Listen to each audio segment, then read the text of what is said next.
자, 시청자 여러분들 반갑습니다. 얼음사이다입니다. 자, 여러분들 최근에 국정원에서 선관위가 해킹에 매우 취약하다, 결과값도 충분히 조작이 가능하다라고 폭탄 발언을 해버려가지고 현재 엄청난 논란이 되고 있습니다.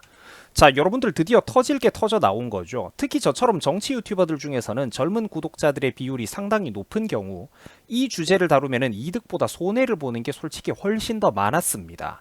자, 그런데 저는 다른 평론을 하면서도 이상하게 중간중간 이 문제는 항상 여러분들에게 언급을 해드렸죠. 보이는 게 있었기 때문입니다.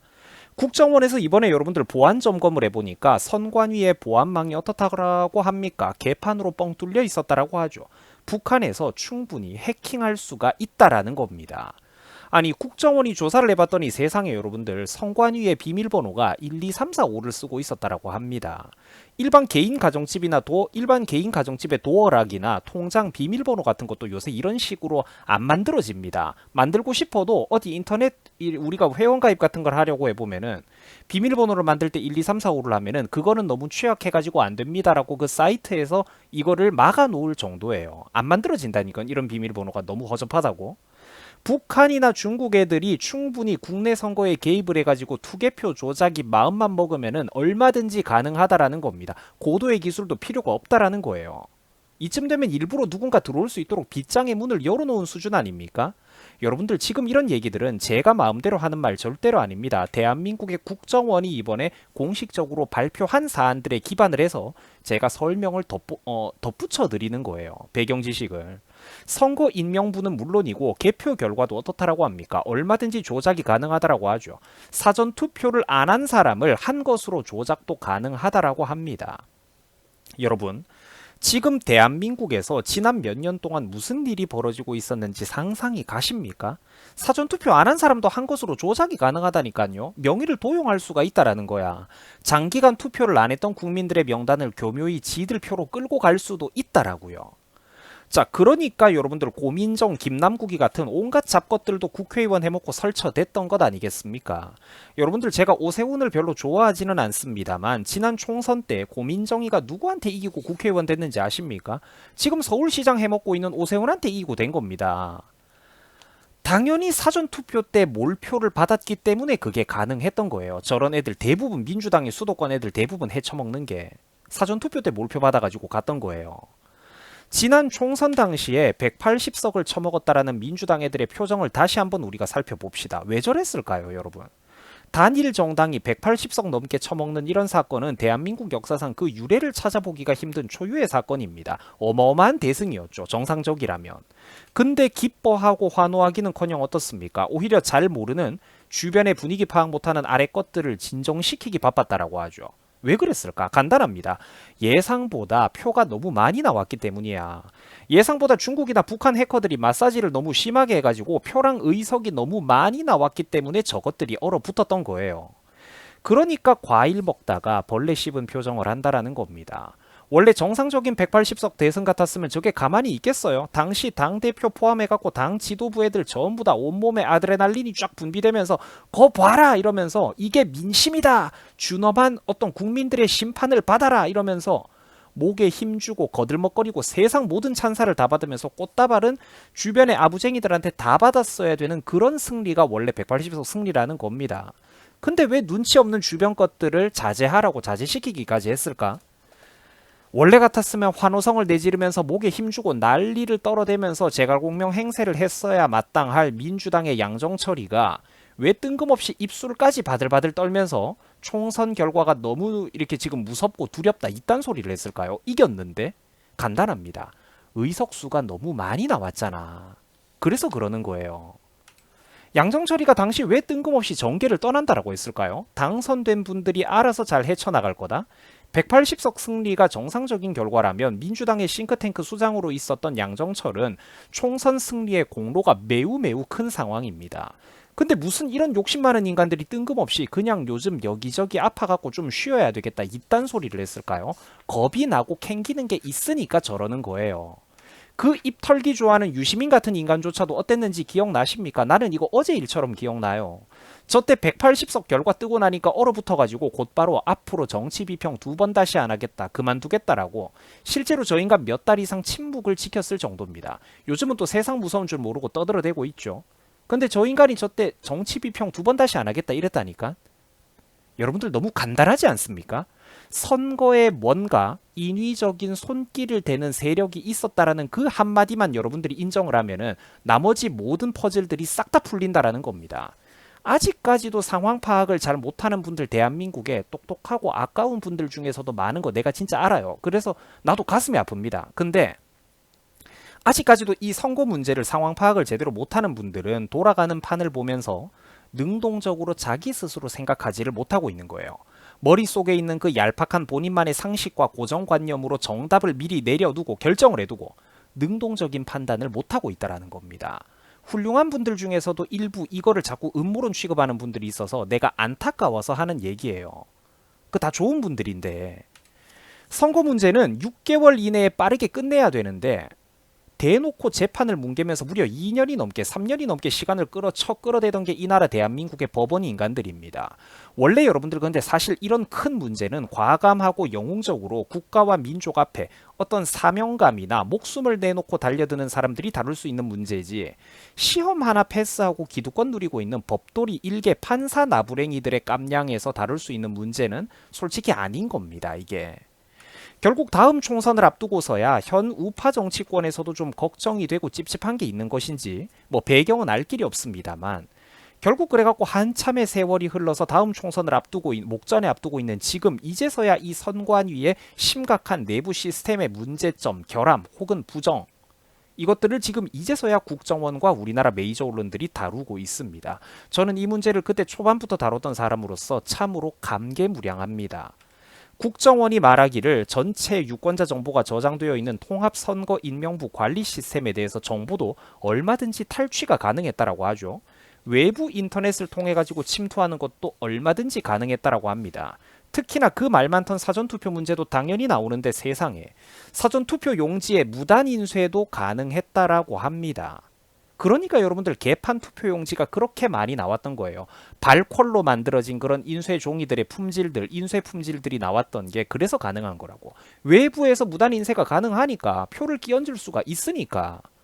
개표 결과도 당연히 조작할 수 있었다라고 합니다. 패스워드 접속을 운운해대지만 비밀번호가 1, 2, 3, 4, 5 따위로 운영되는 마당에 더 이상 긴 말 해봤자 뭐 하겠습니까? 철저한 관리가 필요한 분야인데 철저한 관리를 안 했죠, 선관위가. 반고의적으로 빗장의 문을 열어놨지 않습니까? 도둑들 들어오라고.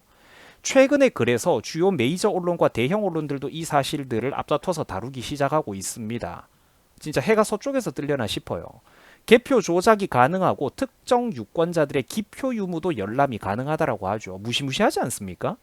대리투표에도 모른다라고 합니다. 그러면은 과연 지난 문재인 정부 5년 동안에 있었던 대한민국 선거들이 과연 100% 깨끗하게 진행이 됐을까요? 안 그럴 확률이 굉장히 높다라고 저는 생각을 하는 겁니다.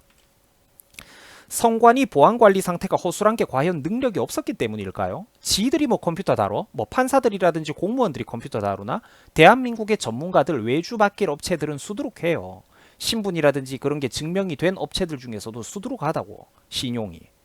능력이 없었기 때문에 보안관리가 허술했던 걸까요? 아니면은 일부러 이 집주인들이 오히려 바깥에 도적들과 짜고 외부 세력의 누군가가 인위적으로 침투하기 쉽도록 빗장의 문을 열어준 걸까요? 이쪽일 확률이 훨씬 높지 않습니까? 그래서 2022년 작년 대선 시즌 당시에도 여러분들, 지금 많은 분들이 까먹었을까봐 제가 한번 굳이 많은 자료를 갖고 와서 보여드리는 건데, 작년 대선 시즌 당시에도 선관위가 한번 크게 난리가 났던 적이 있습니다. 사람들이 그 선거 결과에 그때만 해도 되게 불안해했던 국민들이 많았잖아요. 당시 선관위 측은 관리가 미흡해갖고 송구스럽다라고 사과하면서도 끝까지 부정의 소지는 없다라고 입을 털어댔었습니다. 근데 여러분들 지금 돌아가는 판을 보세요. 전혀 안 그렇죠. 심지어 저때 왜 중앙선관위에서 사과를 했는지는 아십니까? 말 그대로 선거가 개판으로 관리가 됐기 때문에 그러는 거예요. 자, 지난 대선이 얼마나 개판이었느냐. 이재명이가 이상할 정도로 표를 엄청나게 많이 받았잖아. 원래 10% 넘게 표차가 났어야 된다니까. 내가 볼 때 200만 표, 300만 표 이상 들어간 게 있어요. 인위적으로. 그러니까 한번 들어보세요. 이거는 뭐 무시해도 되니까 한번 들어봐. 쇼핑백이나 바구니 투표함 사태 한번 생각을 해보세요. 저게 정상입니까? 문재인 정부가 자기들 코로나 방역 그렇게 잘한다라고 확진자 몇백 명 노름을 몇 년 내내 질질 끌어대다가 이상하게 대선을 앞두고는 갑자기 이제 이거 통제 안 된다라면서 확진자를 10만 명, 20만 명 단위로 폭증시켜서 늘려버렸죠. 그러면서 그 확진자들은 사전 투표를 따로 해야 된다고 자리를 마련하면서 이상하게 선거를 복잡하게 만들었었다라는 겁니다. 대충 기억나실 거예요, 그것들. 지난 대선조차도 사전 투표가 역시나 개판으로 운용이 됐었다라는 겁니다. 그러니까 확진자 대선 사전 투표가 투표함도 없고 신분증 검사도 제대로 없었다라고 하죠. 여러분들 저게 말이 된다고 생각을 하십니까? 지나간 일이라고 잊어버릴 일이 아니라니까. 그리고 견고하게 만들어져 있는 그 정식 투표함이 아니라 위가 뻥 뚫려 있는 이런 쇼핑백, 종이 가방을 한번 생각을 해보세요. 또 바구니 투표함은 또 어떻습니까? 또 박스는 어떤가요? 박스는 참고로 삼리 빵박스 같은 경우에는 2020년 4.15 총선 때도 당연히 등장을 했던 악명 높은 집거리입니다. 자, 심지어 여기 담아주시면은 저희가 투표함에 대신 넣어드린다면서 지희들이 투표용지를 따로 수거하고 취합하려고 했죠. 이건 여러분들 명백한 불법이고 위법입니다. 국민들 개개인이 자기 손으로 투표함에 투표용지를 넣어야 되는 거고 바구니나 종이 가방을 쓰는 것도 당연히 불법입니다. 법적으로 견고하게 재질이라든지 규격이 결정되어 있는 법적인 그 투표함에 규격이 있어요. 자기가 투표함에 용지를 넣지도 못하겠다고 하죠, 국민들이. 그래가지고 그때 당시에는 지들이 그러니까 표를 대신 넣어준다고 이랬잖아. 그래서 저때 당시에는 선동을 그렇게 잘 당하던 일반적인 그런 각종 인터넷 커뮤니티의 젊은 네티즌들도 이건 진짜 좀 너무 이상하고 심각하다라고 난리를 냈었습니다. 저는 여러분들 명색이 시사 정치 유튜버, 뉴스 유튜버이기 때문에 저런 사건들을 굉장히 선명하게 기억하는 사람이에요.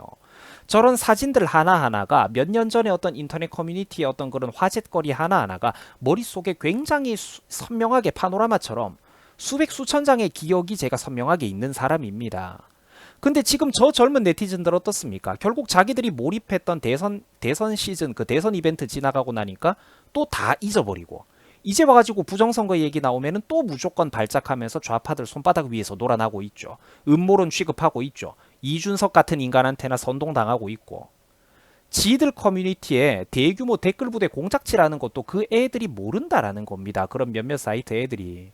그 댓글 달고 베스트 게시물 올리고 할 때 그게 순수한 지들 옆에 한국 사람인 줄 알아요. 얼라들이. 안타깝지 않습니까? 투표 봉투를 받았더니 세상에 대놓고 이재명이가 미리 찍혀있던 용지가 나왔다라고 합니다. 여러분들 이런 사례들 기억나실 거예요. 저거 검색해보셔도 뉴스에 지금도 나옵니다. 저거 정상 아니잖아요. 이 모든 거는 원래 정상적으로는 절대 있을 수도 없고 당연히 있어서도 안 되는 일들이라는 겁니다. 여러분들 저게 부정이 아니면 뭐가 부정입니까? 당시 문재인 정부에 분노하고 두 번 다시 좌파에게 정권을 맡기면 안 된다. 적어도 이재명만큼은 막아야 된다라고 각성했던 국민들이 정말 많았어요. 그래가지고 그때 당시에 투표에 대한 열기가 대단했었는데 그래서 공무원들이 무슨 자기들이 표를 대신 넣어주겠다 이딴 소리를 하니까 이례적으로 당시 시민들도 전국 각지에서 민감하게 반발을 하고 그랬던 겁니다. 이런 것들 지금 기억나시죠? 제가 다시 한번 보여드리잖아요. 여러분들 사전 투표함이 왜 사무국장 방에서 발견이 됩니까? 아니 우리 집 안방에서도 발견해도 되겠네?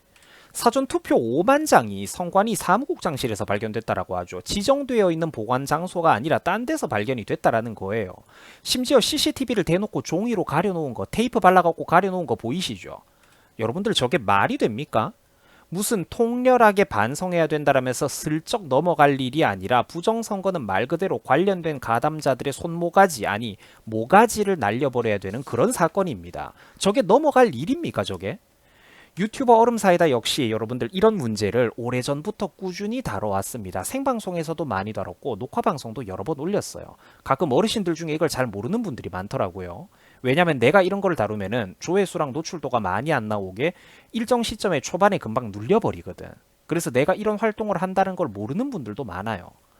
자, 여러분들 저는 이런 식으로 오래전부터 이 문제를 다뤄왔습니다. 국힘당 정치인들에게도 수도 없이 경고를 해줬었고 오랫동안 이 문제를 두고 정말로 외롭고 고통스러운 싸움을 저 나름대로 지속을 해왔던 사람이에요. 그 중에는 노딱이나 탄압을 너무 심하게 당해가지고 제 손으로 피눈물 흘리면서 지우고 삭제한 영상들도 여러 개가 있습니다. 자, 이쯤에서 지난 대선 시즌 당시에 선관위가 했던 말꼬라지를 한번 보세요. 아, 뭐 우리가 관리 미흡해가지고 좀 송구하다. 근데 부정 소지는 없다. 이딴 소리를 하죠. 여러분들 지금까지 제가 보여줬던 자료들에 기반을 해서 한번 쉽게 생각을 해보세요. 저게 말이 된다라고 생각을 합니까? 할 말이 아니죠. 이제 드디어 몇 년의 세월이 흘러가지고 국정원 피셜이 나오고 있습니다. 이거는 뭐 유튜버들 음모론 아니잖아요.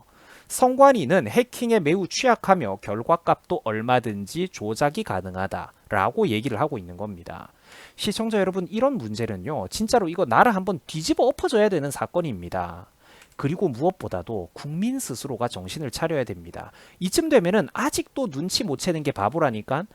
뭐 여러분들 사기당하는 사람이, 사람을 쉽게 믿는 사람이 순진하다느니 어리석다느니 보이스피싱 그거 왜 당하냐느니 이러면서 정작 국민들 저그들한테 제일 중요한 권리를 대놓고 도둑질을 당하고 있는데, 그런 거에 대해서는 사람들이 경각심을 제대로 이해를 못하죠. 뭔가 참 철학적인 주제 아닙니까? 남들이 사기당하고 이런 거 비웃으면서 정작 가장 많은 그 국민들, 대한민국에 가면 전부 다 자기는 잘났고 똑똑하다라고 하는 그런 국민들 뿐인데, 그 국민들 수천만 명이 눈과 귀를 그저 닫고 살아가고 있지 않습니까? 생각을 한번 해보세요. 정말로 명명백백하고 떳떳하다면 서버 자료를 왜 삭제하고 증거인멸을 왜 합니까? 가만히 냅뒀다가 하나하나 완벽하게 반박하는 게 훨씬 더 올바른 순리 아닙니까? 자, 이렇게 여러분들 영상을 마치려고 합니다. 진심으로 사랑하고 존경하는 우리 유튜브 시청자 여러분, 제가 몇 번 말씀드린 적이 있었어요. 젊다고, 나이가 젊다고 해서 생각까지 젊은 게 아닙니다. 젊은 시절, 어린 시절에도 사람 나이가 10대 후반 고등학생 정도만 되면은 그 나름대로 선입견과 고집, 고정관념의 벽이 매우 두껍고 강할 수가 있습니다. 누군가는 태어났을 때부터 뭐 30대였고 이런 게 아니에요. 다 그 시절을 거쳐왔다니까. 심지어 철학도 강하고 독서량도 동년배보다 많고, 뭐만 했다 하면 학교 대표, 학년 대표, 지역 대표로 각종 뭐 논술 대회라든지 발표 대회라든지 이런 거 많이 뛰어본 조숙한 나도 그 시절을 겪어왔다고. 그래서 정치라든지 어떤 거창한 뭐 역사관이네 뭐네 고등학교 때부터 관심이 많았어요. 그래가지고 무슨 얘기냐면, 그러니까 10대라고 무시하는 게 아니라 똑똑하고 조숙한 10대들이 있다는 걸 내가 알아요. 근데 그럼에도 불구하고 나이가 사람이 한 고등학생이나 대학생 정도 되면은 그 시절에는 그 나름대로 선입견과 고집, 고정관념의 벽이 매우 두텁다라는 그 부분을 내가 얘기를 하는 거예요. 저는 항상 그거를 열어드리고 싶습니다.